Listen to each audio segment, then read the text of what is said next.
اور حضور کی آمد پہ مسکرانا، دراصل اس سے پتا چلتا ہے کہ کوئی اپنا دنیا میں، جن کا کوئی رشتہ نہیں نا حضور سے، جن کا تعلق نہیں، تو ان کے چہرے تو ویسے ہی تاریک ہوتے. یہ ہمارے چہروں کا مسکان، ہمارے چہروں کی خوشی بتا رہی ہے کہ حضور کی آمد دراصل اپنے کی آمد.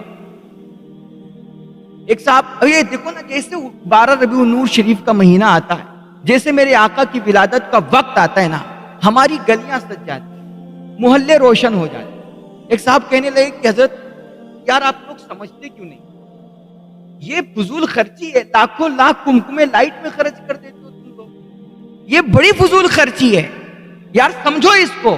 میں نے کہا میرے بھائی آپ میری بات تو سمجھ گیا، میں تیری بات سمجھ رہا ہوں، میں تیرا درد سمجھ رہا ہوں.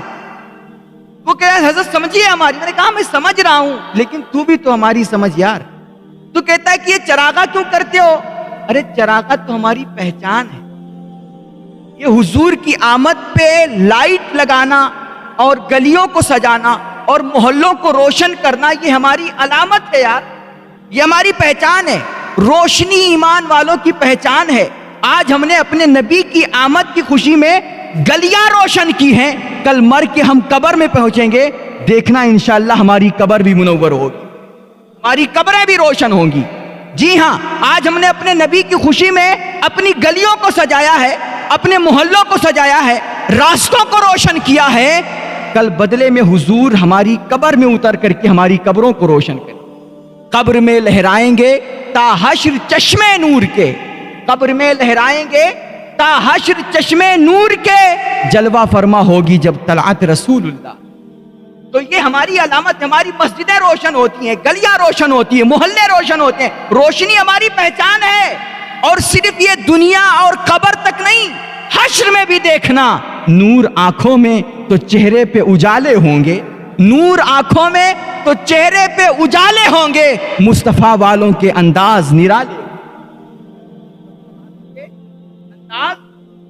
ہاں یہ خوشی ہماری علامت ہے، روشنی ہماری علامت ہے. تو یار کہہ رہا ہے سمجھو میری بات، بھائی میری بات تو میری بھی تو سمجھنے کی کوشش کر. یہ روشنی ہماری علامت ہے. ہو سکتا ہے کوئی بدنیت ہو جو اپنے نفس کی خوشی کے لیے، اپنا دل بہلانے کے لیے کچھ کرتا ہو، لیکن اللہ کی قسم ہم جو کرتے ہیں اپنے نبی کی محبت، ہم جو گلیاں سجاتے ہیں اپنے نبی کی محبت میں سجاتے ہیں. اور پھر جب کہتے ہیں نا جیسی نیت ویسے عمل، اور ویسے اللہ کی بارگاہ سے اجر ملتا ہے، تو جب ہم نے اپنے نبی کی محبت میں کر دیا نا تو بات ہی ختم یار.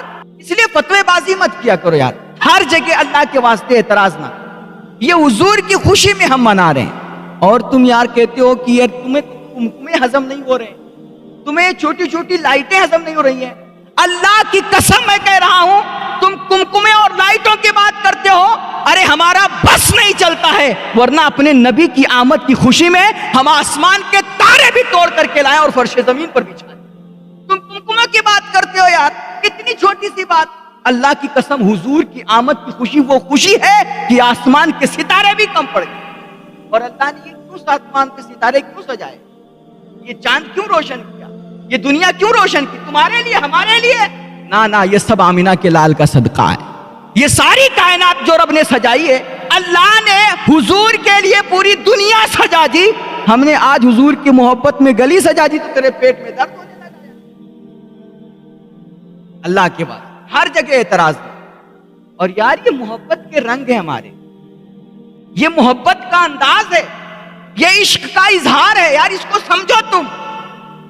یہ محبت کا انداز ہے، یہ رنگ ہوتے ہیں کچھ. آؤ میں تمہیں صحابہ کے رنگ بتاؤں، صحابہ کس طرح حضور سے محبت کرتے.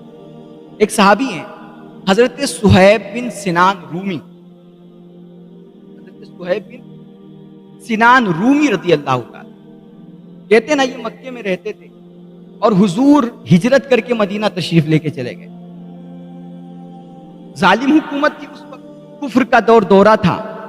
ایک دن حضرت صہیب رومی کے دل میں تمنا پیدا ہوئی، یار حضور سے ملنے چلتے، بہت دن ہو گیا حضور کی رخ والضحیٰ کی زیارت نہیں ہوئی ہے، چلو حضور سے ملنے چلتے.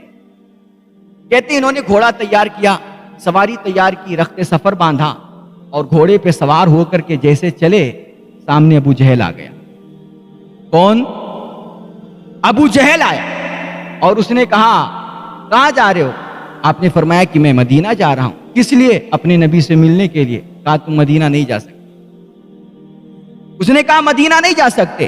آپ نے فرمایا دیکھ یار چل سودا کر لے، ہم حضور سے ملنے جا رہے ہیں، خون خرابہ چاہتے نہیں، ہم سودا کر لیتے، ورنہ دیکھ میرے ہاتھ میں تلوار ہے، اگر تو میرے محبوب سے ملنے سے مجھے روکے گا نا میں تلوار چلاؤں گا، تلوار ٹوٹ گئی تو میں تیر چلاؤں گا، تیر ختم ہو گئے تو نیزے ماروں گا، مگر مدینہ جا کے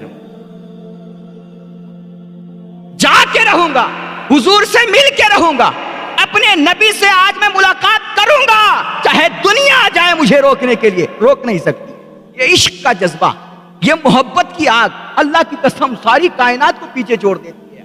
مسلمانوں آج تم سہمے ہوئے ہو، ڈرے ہوئے ہو، تم ظالموں سے ڈر رہے ہو اور گھبرا رہے ہو، دراصل دل میں عشق نبی کی جو چنگاری تھی نا وہ کہیں مدھم پڑ گئی، محبت کی آگ کہیں ہلکی ہو گئی ہے، اس لیے دنیا سے تم سہم گئے ہو، ورنہ عشق مصطفیٰ کی تو طاقت وہ طاقت ہے نا، عشق کی یار طاقت کو تم نے سمجھا ہی نہیں ہے، عشق کی طاقت تو وہ طاقت ہے جو ابراہیم کو آتش نمرود میں بھی کدا دیتی، جو موسیٰ کو سمندر میں بھی کدا دیتی ہے۔ حضرت صہیب نے کہا کہ دیکھ تو مجھے روکنے آیا ہے نا، میں تلوار چلاؤں، میں بہت ماروں گا، اور تلوار ٹوٹ گئی تو تیر چلاؤں گا، تیر ختم ہو گئے تو نیزے ماروں گا، لیکن مدینہ جا کے رہوں گا، اس لیے مجھے روکنے کی کوشش مت کر، زیادہ کچھ کرنا ہے تو چل سودا کر لیتے، ہم اپنے نبی سے ملنے جا رہے ہیں، خون خرابہ نہیں چاہتے ہیں، اس لیے آج سودا کر لیتے ہیں آسانی کے ساتھ۔ اس نے کہا کیا سودا کرو گے؟ آپ نے فرمایا دیکھ میرے پاس مال بہت، میرے پاس مال بہت ہے، دولت بہت زیادہ ہے، اللہ نے مجھے خوب نوازا ہے، تجھے بھی پتا ہے، بہت زیادہ دولت ہے میرے پاس، بڑی ثروت ہے میرے پاس۔ تو اس نے کہا پھر؟ تو کہا ایسا کر میری ساری دولت لے لے پر مدینہ جانے سے مت روک۔ اس نے کہا مذاق کر رہے ہو؟ آپ نے فرمایا کہ مذاق کرے میرا دشمن، محمد کے غلام کبھی جھوٹ نہیں بولتے ہیں، کبھی مذاق نہیں کرتے ہیں، میں سچ کہہ رہا ہوں، میرے پاس جتنی دولت ہے جا میری جائیداد پراپرٹی پہ تو قبضہ کر دے، ساری دولت لے لے پر مدینہ جانے سے مت روک۔ اس نے کہا مطلب پوری دولت؟ آپ نے فرمایا ہاں ہاں ساری دولت، پوری دولت لے لے۔ اللہ، ابو جہل تھا، دنیا کا لالچی تھا، اس نے کہا اتنی دولت مل رہی تو کیا مطلب نکل رہا ہے، ہم دولت لے لیتے ہیں، اس کو جانے دیتے ہیں۔ اس نے ساری دولت حضرت صہیب بن سنان رومی کی ساری دولت پہ، ساری جائیداد پہ قبضہ کر لیا۔ حضرت صہیب رومی اپنے آقا کی عشق کی مستی میں مست ہو کر کے مدینہ پہنچے، دل میں راستے میں شیطان آیا، اس نے وسوسہ ڈالا، خیال ڈالا کہ صہیب تو نے یار بڑا گھاٹے کا سودا کیا، تیرے اندر اتنی طاقت تھی، اتنا پاور تھا، ابو جہل تجھے روک نہیں سکتا تھا، لیکن تو نے فالتو کا یہ سارا دے دیا، اس جائیداد ساری دے دی، یہ گھاٹے کا سودا کیا۔ کہتے ہیں یہ دل میں وسوسہ آیا تھا۔ حضرت صہیب بن سنان رومی فرماتے ہیں کہ میرے دل میں یہ وسوسہ آیا تھا کہ میں نے گھاٹے کا سودا کر لیا، لیکن جب میں مدینہ پہنچا نا، حضور سے ملاقات ہوئی تو حضور مسکرا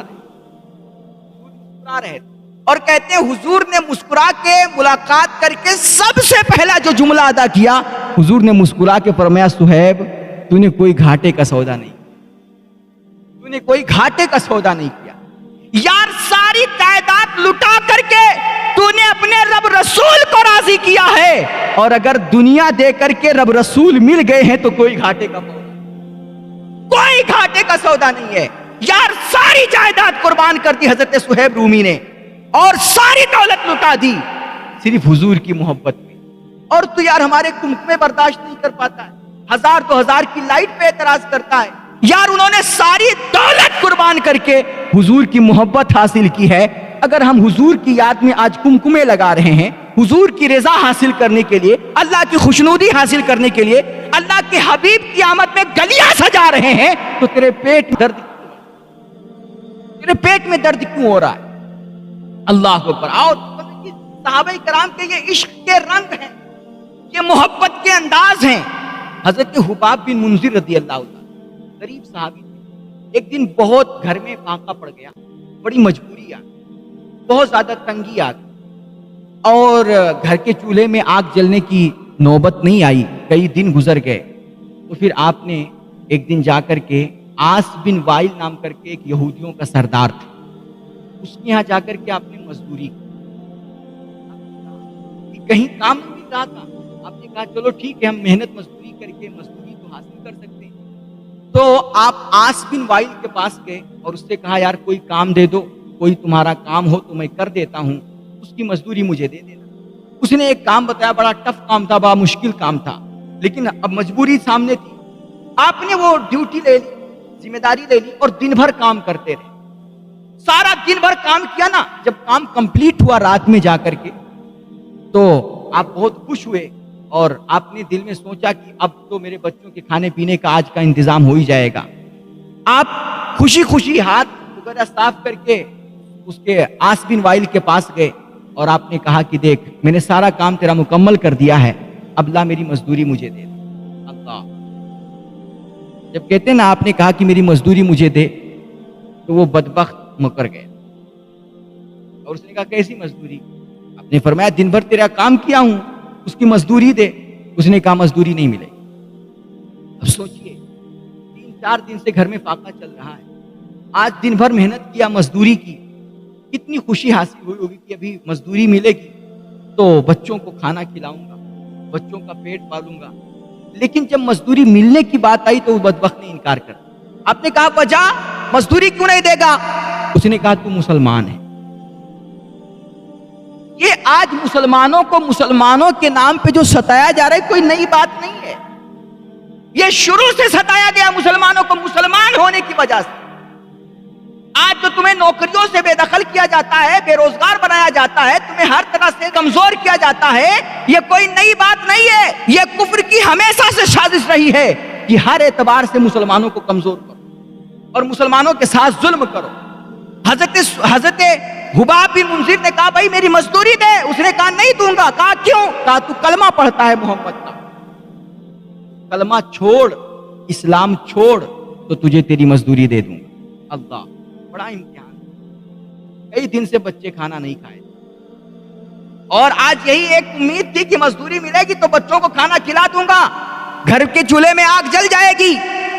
لیکن جب مزدوری دینے کی بات آئی اس بدبخت نے کہا مزدوری نہیں دوں گا جب تک حضور کا کلمہ پڑھنا نہیں چھوڑ دیتا ہے۔ کہتے ہیں جب کوئی کسی کو نوکری سے بے دخل کیا جاتا ہے اور تنخواہوں سے محروم کیا جاتا ہے تو بندہ پریشان ہو جاتا ہے، مضطرب ہو جاتا ہے، بندہ رونے لگ جاتا ہے، ٹینشن میں پڑ جاتا ہے۔ لیکن حضرت حباب بن منذر کہتے ہیں جب اس بدبخت نے کہا کہ میں تجھے مزدوری نہیں دوں گا کیونکہ تو نبی کا کلمہ پڑھتا ہے، کہتے ہیں جب اس نے مزدوری دینے سے انکار کیا نا تو مجھے ہنسی آئی۔ دنیا پریشان ہوتی ہے، میں مسکرانے لگ گیا۔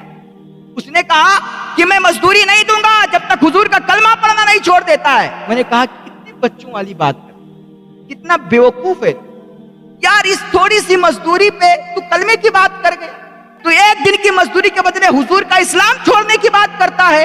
نادان، تجھے عشق کا پتہ نہیں ہے، محبت کی لذت کا اندازہ نہیں، تو یار سمجھتا ہے کہ میں اپنی ایک دن کی مزدوری کے لیے حضور کا دین چھوڑ دوں گا، کلمہ چھوڑ دوں گا، حضور کا اسلام چھوڑ دوں گا، تو کیا سمجھتا ہے؟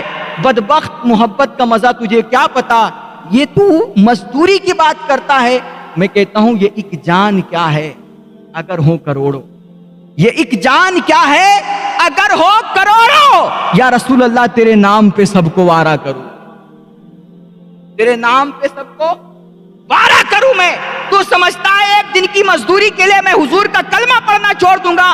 بدبخت، بچے بھوک سے تڑپ رہے ہیں، تڑپتے رہیں، مر رہے ہیں، مر جائیں، مگر اللہ کی قسم کبھی حضور کا کلمہ نہیں چھوڑ سکتا، حضور کے دین سے بغاوت نہیں کر سکتا۔ تم یار یہ صحابہ کے عشق کے انداز تھے کہ انہوں نے ساری دنیا لٹا دی حضور کی محبت میں، اور تمہیں ہمارے کمکمے برداشت، تمہیں ہماری لائٹیں برداشت نہیں ہوئی۔ اللہ کے واسطے میرے بھائی، جب حضور کی محبت کی بات آئے نا تو ہر جگہ اعتراض مت۔ ایک بندہ کہہ رہا تھا کہ یہ مٹھائی اٹھائی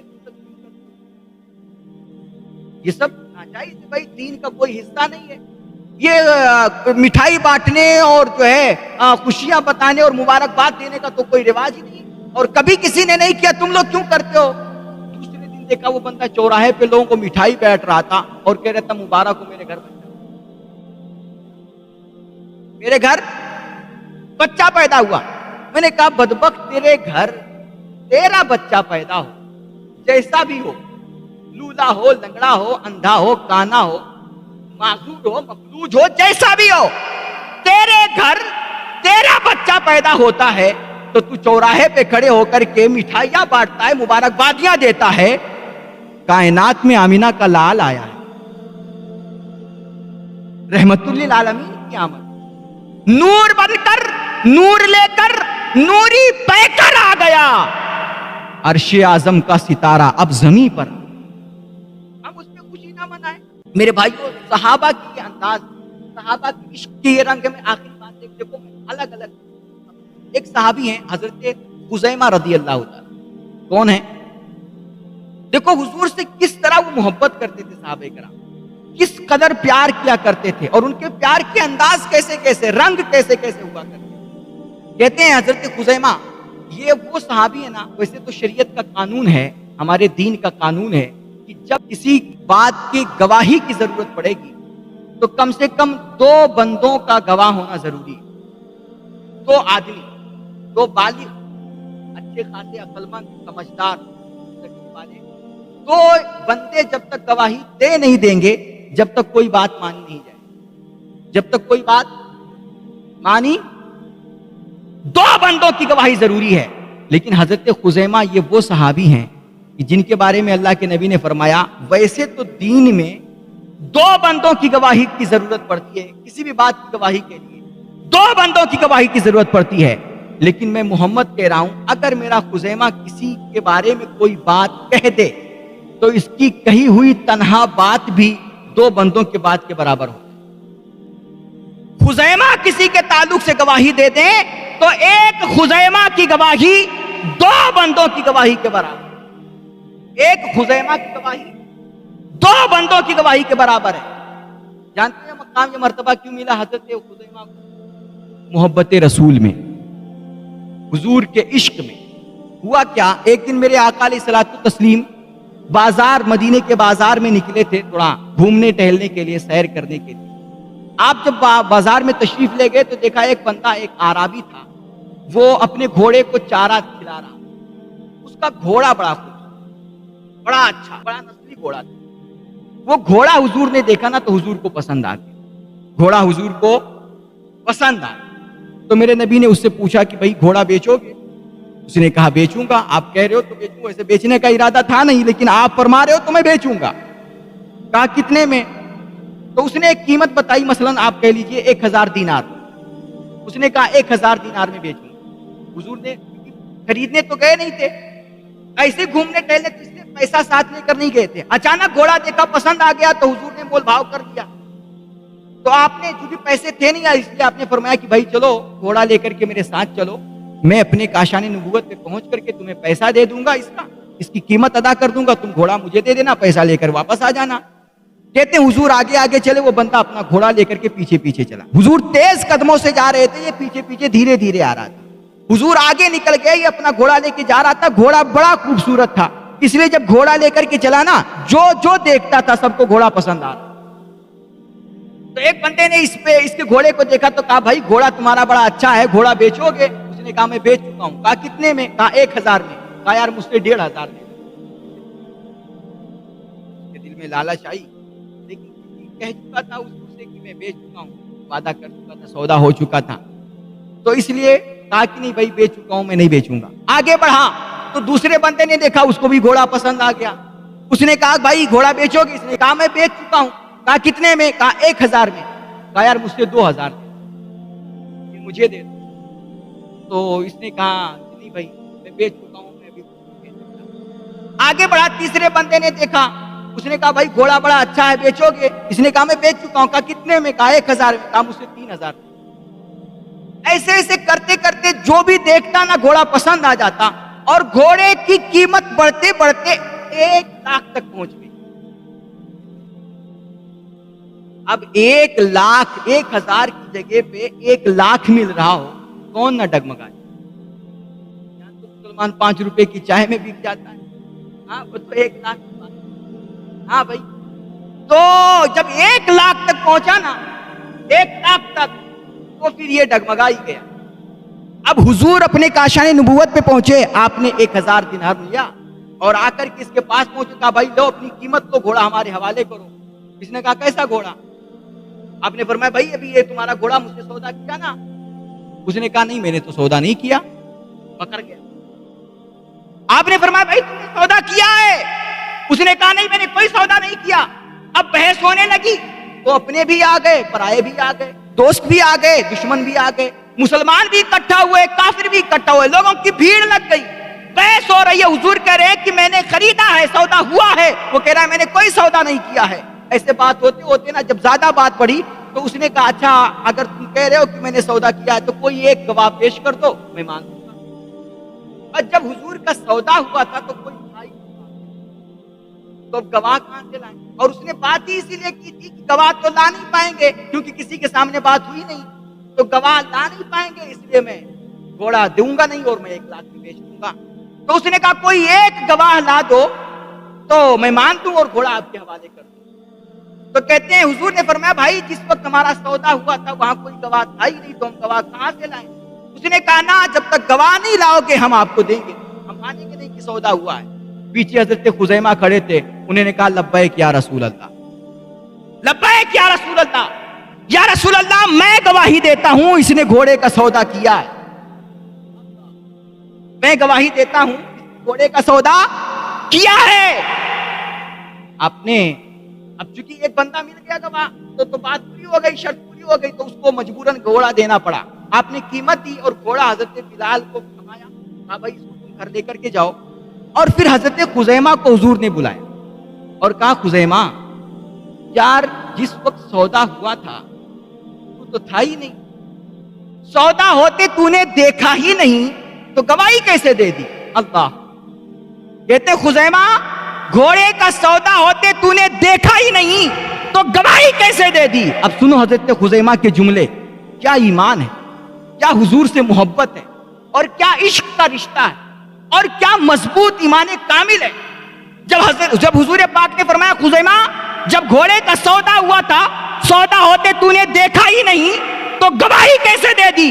تو حضرت خزیمہ بولے یا رسول اللہ آپ کہہ رہے ہیں کہ میں نے گھوڑے کا سودا ہوتے دیکھا نہیں تو گواہی کیسے دے دی؟ ارے دیکھا تو میں نے اللہ کو بھی نہیں ہے، دیکھا تو میں نے، لیکن یا رسول اللہ میں نے اللہ کو دیکھا نہیں ہے۔ آپ نے فرمایا کہو اللہ ایک ہے، ہم نے مانا۔ آپ نے فرمایا کہ اللہ تمہارا رازق ہے، ہم نے مانا۔ آپ نے فرمایا اللہ تمہارا مالک ہے، ہم نے مان لیا۔ آپ نے فرمایا اللہ تمہارا خالق ہے، ہم نے مان لیا۔ آپ فرما رہے ہیں کہ تم نے گھوڑے کا سودا ہوتے دیکھا نہیں، گواہی کیسے دے دی؟ یا رسول اللہ دیکھا تو ہم نے جنت کو بھی نہیں، دیکھا تو ہم نے جہنم کو بھی نہیں ہے، دیکھا تو ہم نے قرآن کو بھی نہیں ہے۔ عام کتابوں کی طرح قرآن بھی تو ایک کتاب ہی ہے، کالے حرف میں لکھی ہوئی ایک کتاب ہے، جیسے ساری کتابیں ہوتی ہیں قرآن بھی ایک کتاب ہے، لیکن قرآن کو ہم چومتے ہیں، سینے سے لگاتے ہیں، اس کو پڑھنا عبادت سمجھتے ہیں، اس کو اللہ کا کلام کہتے ہیں۔ کیسے پتا چلا؟ آپ نے اترتے دیکھا ہے کیا؟ آپ نے اترتے دیکھا ہے؟ یا رسول اللہ قرآن کو ہم نے اترتے نہیں دیکھا، لیکن آپ نے فرمایا یہ اللہ کا کلام ہے تو ہم نے مان لیا۔ یا رسول اللہ آپ کے کہنے پہ ہم نے خدا کو مان لیا، ہم نے جنت کو مان لیا، ہم نے جہنم کو مان لیا، ہم نے قرآن کو مان لیا، آپ کے کہنے پہ بڑی بڑی باتیں مان گیا تو گھوڑا تو کوئی چیز ہی نہیں۔ آپ کے کہنے پہ ہم نے اتنی بڑی بڑی باتیں تسلیم کر لی تو پھر گھوڑے کے سودا کی کیا حیثیت ہے؟ یا رسول اللہ آپ نے فرما دیا کہ گھوڑا ہم نے خریدا ہے، ہم نے مان لیا کہ گھوڑا حضور نے خریدا ہے، اس لیے دیکھیں یا نہ دیکھیں میں نے بن دیکھے گواہی دے دی کہ میرے حضور نے گھوڑے کا سودا کیا۔ اب سنو، حضور نے ڈانٹ نہیں لگائی حضرت خزیمہ، حضور نے منع نہیں کیا کہ خزیمہ یہ میرے اسلام کا اصول ہے، دین کا ضابطہ ہے کہ جب تک کوئی چیز دیکھ نہ لو اپنی آنکھوں سے گواہی مت دیا کرو، یہ اصول نہیں بتایا حضور نے، بلکہ حضور نے حضرت خزیمہ کا بازو پکڑا اور اپنے صحابہ کے بیچ میں لے کر کے گئے اور کہا صحابہ سنو سنو میرے صحابہ سنو، اور قیامت تک میرا کلمہ پڑھنے والا ہر مسلمان سنے، میرے دین کا اصول ہے کہ جب گواہی کی بات آئے گی تو 2 بندوں کی گواہی کی ضرورت ہوگی، اور جب تک 2 بندے گواہی نہیں دے دیں گے جب تک بات مانی نہیں جائے گی. لیکن یہ میرا خزیمہ ہے, میں محمد آج اس کو یہ منصب دے رہا ہوں کہ جب کوئی بات اور کرے اور گواہی دے تو 2 گواہوں کی ضرورت پڑتی ہے. میرا خزیمہ کبھی تنہا گواہی بھی دے دیا کرے نا تو اسے بھی مان لینا کرو, اس کی 1 گواہی 2 گواہوں کے برابر. یہ مقام, یہ مرتبہ, یہ منصب حضور کی محبت میں ملا. یہ حضور کے عشق کے انداز ہیں, حضور کے محبت کے انداز ہیں. یار حضور سے پیار کرو, حضور سے محبت کرو, اور حضور کی محبت میں نا یار عشق میں فتوے نہیں لگتے, محبت میں فتوے نہیں لگتے. حضور کی محبت میں لائٹیں, کمکمیں, سجاوٹیں, گلیاں, بازار چمکانا اور حضور کی میلاد منانا, فاتحہ کرنا, ایصال ثواب کرنا, صدقہ خیرات کرنا, مٹھائیاں بانٹنا, غریبوں کو کھانا کھلانا, لنگر لگانا, یہ سب جائز ہی نہیں بلکہ ثواب کا کام ہے. اللہ ہم سب کو اس پہ عمل کی توفیق بخشے. وآخر دعوانا الحمدللہ رب العالمین.